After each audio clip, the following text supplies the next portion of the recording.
మామూలు అల్లం పచ్చడి ఎప్పుడూ తయారు చేసుకుంటాం. అయితే మామిడికాయలు ఉపయోగించి అల్లం పచ్చడి ఎప్పుడైనా పట్టారా?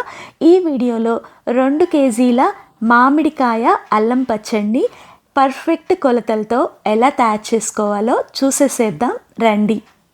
వీడియోనైతే ఎక్కడ స్కిప్ చేయకుండా చూడండి. అప్పుడు మాత్రమే మీరు ఈ మామిడికాయ అల్లం పచ్చడిని పర్ఫెక్ట్గా తయారు చేసుకోగలుగుతారు. అలాగే ఫస్ట్ టైం మన వీడియోస్ చూస్తుంటే ఇలాంటి వంటకాల కోసం మన ఛానల్ని సబ్స్క్రైబ్ చేసుకొని పక్కనే ఉన్న గంట నొక్కి అన్ని వీడియోస్ చూడొచ్చు. ఈ అల్లం పచ్చడి అన్ని టిఫిన్స్లోకి అద్దరిపోతుంది. అలాగే వేడి వేడి అన్నంలో నెయ్యి వేసుకొని తిన్నా చాలా కమ్మగా ఉంటుంది. ముందుగా దీని తయారీకి 1/2 కేజీ వరకు మామిడి అల్లాన్ని తీసుకున్నాను. ఇది మామూలు అల్లం కాదండి, పచ్చళ్ళకి వాడే ప్రత్యేకమైన అల్లం. మామిడి అల్లం అని మార్కెట్లో అడిగితే ఇస్తారు. ఇది మామిడికాయ వాసనతో నిండి ఉంటుంది. అలాగే బోలెడు విటమిన్స్, న్యూట్రియంట్స్ కూడా దీనిలో నిండుగా ఉంటాయి. దీనిలో యాంటీ ఇన్ఫ్లమేటరీ గుణాలు ఎక్కువగా ఉండటం వల్ల దీన్ని తీసుకుంటే పొట్టలో గ్యాస్, ఎసిడిటీ, పొట్ట ఉబ్బరం లాంటి సమస్యలన్నీ కూడా తగ్గుముఖం పట్టి అరుగుదల ఇంప్రూవ్ అయ్యి కాన్స్టిపేషన్ లాంటి సమస్యలు కూడా తగ్గుతాయి. అల్లాన్నైతే చెక్కు తీసేసుకొని శుభ్రంగా కడిగి పొడిగా ఉన్న ఒక క్లాత్ తోటి తడి లేకుండా బాగా తుడిచేసుకోండి. ఇలా తుడుచుకోవటం వల్ల అల్లం త్వరగా ఆరుతుంది. అలాగే పచ్చడి ఎక్కువ రోజులు నిలువ ఉంటుంది. ఇలా మామిడి అల్లాన్ని రెడీ చేసుకున్న తర్వాత దీన్ని సన్నని ముక్కలుగా తరిగేసుకోండి. ఒక షేప్ అంటూ ఏం లేదండి, కొంచెం పల్చగా తరగటం వల్ల మిక్సీ ఆడించుకోవటానికి సులువైపోతుంది. చూడండి, ఇలా చక్రాలుగా తరిగిన ముక్కల్ని పక్కన పెట్టేసుకొని 1/2 కేజీ వరకు మామూలు అల్లాన్ని తీసుకోండి. మామూలు అల్లాన్ని కూడా తొక్క తీసేసుకొని సేమ్ ప్రాసెస్లో చక్కగా నీళ్ళల్లో వేసి శుభ్రంగా కడిగి క్లాత్ పెట్టి తుడిచి మరలా వీటిని సన్నని ముక్కలుగా తరిగి అల్లం ముక్కల్ని రెడీ చేసుకున్న తర్వాత ఈ పచ్చడి తయారీకి 2 కేజీల వరకు బాగా పుల్లగా ఉన్న పచ్చి మామిడికాయలు వాడుతున్నాను. అంటే ఒక 10 నుంచి 12 వరకు మీడియం సైజులో ఉన్న మామిడికాయలు తీసుకొని వాటిని ముందు నీళ్ళల్లో వేసి అరగంట పాటు పక్కన పెట్టండి. తర్వాత వాటిని శుభ్రంగా కడిగి పొడి క్లాత్ తోటి తుడిచేసుకొని వీటిని కాసేపు ఆరబెట్టుకోండి.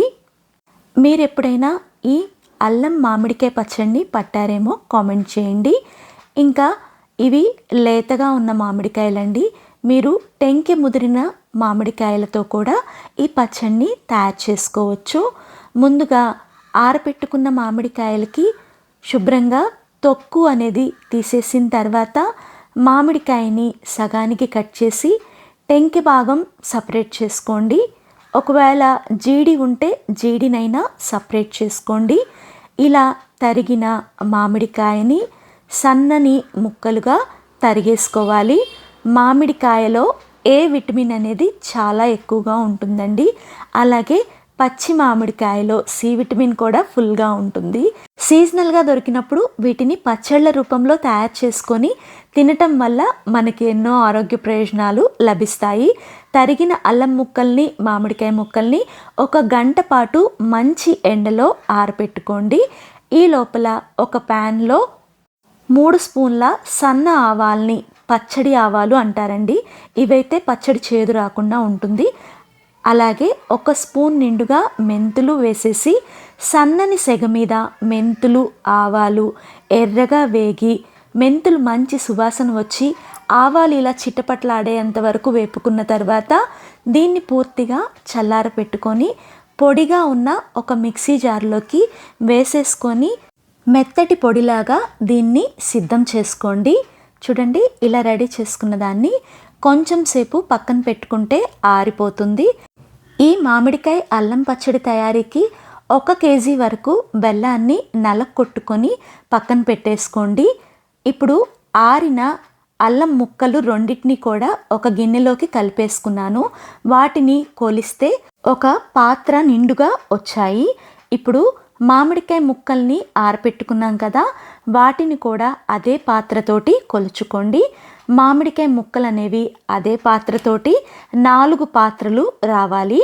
అంటే మామిడి అల్లం మామూలు అల్లం కలిపి ఒక గిన్నె ముక్కలు అవితే 4 గిన్నెల ముక్కలు మామిడికాయ ముక్కలు అవ్వాలి. అప్పుడు పర్ఫెక్ట్గా కొలత అనేది సరిపోతుంది. మామిడికాయ ముక్కలు లేదా అల్లం ముక్కల్ని కొలుచుకునేటప్పుడు గిన్నెలోకి అలా పైపైన సర్దుకుంటూ వేయాలి. గిన్నె మీద ముక్కల్ని ప్రెస్ చేసినట్టు చేయకూడదు. ఈ టిప్ గుర్తుంచుకోండి. ఇప్పుడు కొలుచుకున్న అల్లం ముక్కల్ని ఒక పొడిగా ఉన్న మిక్సీ జార్లోకి వేసుకోండి. నేను ఈ పచ్చడిని 3 భాగాలుగా వేస్తున్నాను. ఒక భాగం అల్లం ముక్కలు, ఒక భాగం పచ్చి మామిడికాయ ముక్కలు వేశాను. అలాగే ఇందాక కొలుచుకున్న చెంబులో అరభాగం వరకు క్రిస్టల్ సాల్ట్ని తీసుకొని దాంట్లో ఒక భాగం మాత్రమే దీంట్లోకి వేశాను.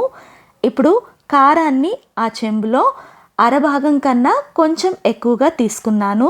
మీ కారం ఘాటును బట్టి మీరు ఎక్కువ తక్కువ అయినా అడ్జస్ట్ చేసుకొని వేసుకోవచ్చు. దాంట్లో ఒక భాగాన్ని ఈ మిక్సీ జార్లోకి వేసేసి మరీ ఫైన్గా కాకుండా ఇలా కొంచెం కచ్చా బచ్చాగా ఉండే విధంగా మిక్సీ పట్టుకున్న తర్వాత ఈ క్వాంటిటీకి గుప్పెడు పైన బెల్లాన్ని వేసేసేయండి. ఇప్పుడు దీన్ని బాగా మెత్తగా రుబ్బుకొని పొడిగా ఉన్న ఒక గిన్నెలోకి దీన్ని ట్రాన్స్ఫర్ చేసేసుకోండి. ఇప్పుడు మిగతా మామిడి ముక్కలు అలాగే మిగతా అల్లం ముక్కలు ఉన్నాయి కదా, వాటికి సేమ్ ప్రాసెస్ని రిపీట్ చేసేటప్పుడు ఆవపిండిని కూడా కలిపేసుకొని రుబ్బేసుకోండి. ఇందాక వాయ రుబ్బుకునేటప్పుడు నేను ఆవపిండి వేయటం మర్చిపోయాను. ఈ పచ్చడికి కారం, ఉప్పు ఇంకా తీయదనం మీ రుచికి తగ్గట్టు అడ్జస్ట్ చేసుకొని వేసుకోండి. కానీ ఉప్పు మాత్రం ఎక్కువగా ఉంటేనే పచ్చడి ఎక్కువ రోజులు నిల్వ ఉంటుంది. ఇలా మిగతా 2 వాయలు కూడా రుబ్బేసుకున్న తర్వాత అదే గిన్నెలోకి పచ్చడిని ట్రాన్స్ఫర్ చేసుకొని అంతా కూడా బాగా కలిసే విధంగా ఒక్కసారి మిక్స్ చేసుకున్న తర్వాత ఉప్పు కారాలు చాలకపోతే అడ్జస్ట్ చేసుకొని వేసుకోండి. పచ్చడిని తాలింపు వేసుకోవటానికి ఒక బాండిని స్టవ్ మీద పెట్టేసేసి 3/4 లీటర్ వరకు నువ్వుల నూనె లేదా వేరుశనగ నూనెని వేసుకొని అది వేడెక్కిన తర్వాత దాంట్లో 3 టేబుల్ స్పూన్ల పచ్చెనగపప్పు, 3 టేబుల్ స్పూన్ల మినపగుళ్ళు వేసి అవి కొంచెం వేగిన తర్వాత 3 టేబుల్ స్పూన్ల వరకు ఆవాలు కూడా వేసి ఆవాలు కొంచెం చిటపట్లాడిన తర్వాత 2 టేబుల్ స్పూన్ల వరకు జీలకర్రని వేయండి.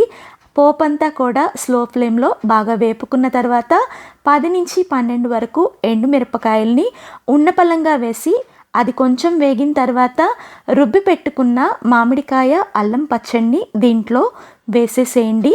మంటని సిమ్లో ఉంచుకొని నూనె పచ్చట్లో బాగా కలిసే విధంగా మిక్స్ చేసుకున్న తర్వాత ఒక్క 5 నిమిషాల పాటు మీడియం ఫ్లేమ్లో ఈ పచ్చడిని మగ్గించుకోవటం వల్ల ఈ పచ్చడి బాగా ఉడుకుతుంది. దానివల్ల పచ్చడి ఎక్కువ రోజుల పాటు నిల్వ ఉంటుంది. ఈ టిప్ని మాత్రం డెఫినెట్గా ఫాలో అవ్వండి. దీన్ని పూర్తిగా చల్లారి పెట్టుకొని గాజు సీసాలో లేదా ఎయిర్ టైట్ కంటైనర్లో పెట్టుకున్నారంటే సంవత్సరం పాటు నిల్వ కూడా ఉంటుంది. మీరు కూడా ఒక్కసారి నా స్టైల్లో ఈ మామిడికాయ అల్లం పచ్చడిని ట్రై చేసి మీకు ఎలా వచ్చిందో కామెంట్ చేయండి. వీడియో నచ్చితే లైక్ చేయండి. Thank you for watching.